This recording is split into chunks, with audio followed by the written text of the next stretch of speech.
ಎಲ್ಲರಿಗೂ ನಮಸ್ಕಾರ. Welcome to ಮದ್ದು ಟಿಂಪಲ್ ಬ್ಲಾಗ್ಸ್.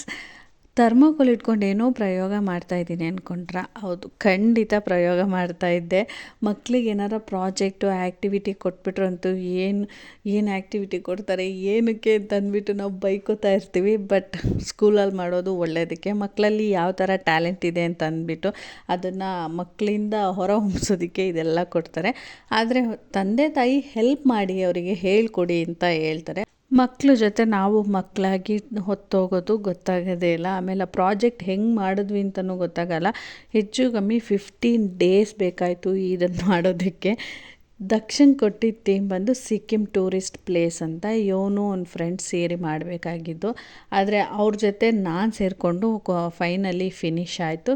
ಹೇಗೆ ಬಂದಿದೆ ಪ್ರಾಜೆಕ್ಟು ಕಾಮೆಂಟ್ ಮಾಡೋದನ್ನ ಮರಿಬೇಡಿ. ಇದು ಮುಗಿದ್ಮೇಲಂತೂ ಇವಾಗ ಸ್ವಲ್ಪ ಗಾಳಿ ಇರೋದಕ್ಕೆ ನಾನೇ ಸ್ಕೂಲ್ಗೆ ಎತ್ಕೊಂಡು ಹೋದೆ. ಸ್ಕೂಲ್ಗೆ ಎತ್ಕೊಂಡು ಹೋಗಿ ನೋಡಿದ್ರೆ ಎಲ್ಲ ಪೇರೆಂಟ್ಸನ್ನು ಎತ್ಕೊಂಡು ಬರ್ತಾಯಿದ್ರು. ಆದರೆ ನೋಡೋದಕ್ಕೆ ತುಂಬ ಖುಷಿ ಆಗ್ತಾಯಿತ್ತು ನನಗಂತೂ. ಟೀಚರ್ ಒಂದು ಹೇಳಿದ್ದಾರೆ ಅಂದರೆ ಅದು ಪರ್ಫೆಕ್ಟಾಗಿ ಬರಬೇಕು ಅಂತ ಅವ್ರು ಎಫರ್ಟ್ ಹಾಕಿ ಮಾಡಿದ್ದು ನೋಡಿ ತುಂಬಾ ಖುಷಿಯಾಗೋಯ್ತು.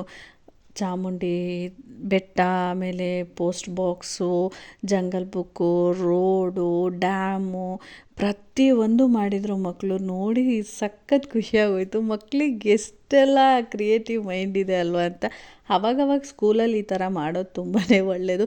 ಬರೀ ಓದು ಓದು ಓದು ಅಂದರೆ ಮಕ್ಕಳಲ್ಲಿ ಈ ಥರ ಟ್ಯಾಲೆಂಟ್ ಇದೆ ಅನ್ನೋದೇ ಗೊತ್ತಾಗೋದೇ ಇಲ್ಲ. ಜಂಗಲ್ ಬುಕ್ ಥೀಮಲ್ಲೂ ಮಾಡಿದರು.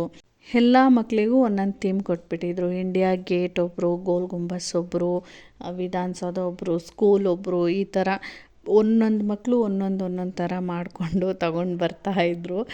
ಇದ್ದಿದ್ದು ಜನವರಿ 31. ನಾನು ಹೋಗಿದ್ದು ಶುಕ್ರವಾರ, ಆದರೆ ಹಿಂದಿನ ದಿನ ಹೋಗಿ ಅಲ್ಲಿ ಇಟ್ಬಿಟ್ಟು ಬರಬೇಕಿತ್ತು. ಇನ್ನೂ ನೀಟಾಗಿ ಸೆಟಲ್ ಅಂದರೆ ಜೋಡಿಸಿರಲಿಲ್ಲ.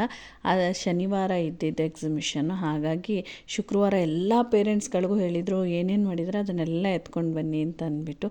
ಸ್ಕೂಲ್ ಅಂದರೆ ಬರೀ ಓದೋದೇ ಇಂಪಾರ್ಟೆಂಟ್ ಅಲ್ಲ. ಈ ಥರ ಕ್ರಿಯೇಟಿವ್ ಆಗಿ ಮಕ್ಕಳಿಗೆ ಮಕ್ಕಳಿಗೆ ಒಂದೊಂದರಲ್ಲಿ ಇಂಟ್ರೆಸ್ಟ್ ಇರುತ್ತೆ. ಒಬ್ಬರು ಡ್ಯಾನ್ಸು, ಮ್ಯೂಸಿಕ್ಕು, ಕ್ರಿಕೆಟು, ಗೇಮು, ಇನ್ನು ಕೆಲವ್ರಿಗೆ ಕ್ರಿಯೇಟಿವ್ ಆಗಿ ಬೇರೆಯವ್ರಿಗಿಂತ ಚೆನ್ನಾಗಿರಬೇಕು ಅಂತ ಎಕ್ಸ್ಟ್ರಾ ಕ್ರಿಯೇಟಿವ್ ಮೈಂಡ್ ಇರುತ್ತೆ. ಸ್ಕೂಲ್ಗೆ ಹೋಗಿ ಅದನ್ನೆಲ್ಲ ನೋಡಿ ನನಗಂತೂ ಸಖತ್ ಖುಷಿಯಾಯಿತು. ನಾಳೆ ವಿಡಿಯೋದಲ್ಲಿ ಏನೇನು ಯಾವ್ಯಾವ ಥರ ಜೋಡಿಸಿದ್ರು ಅದನ್ನು ಶೇರ್ ಮಾಡ್ತೀನಿ. ವಿಡಿಯೋ ಇಷ್ಟ ಆದರೆ ಒಂದು ಲೈಕ್ ಮಾಡಿ, ಫಾಲೋ ಮಾಡೋದನ್ನ ಮರಿ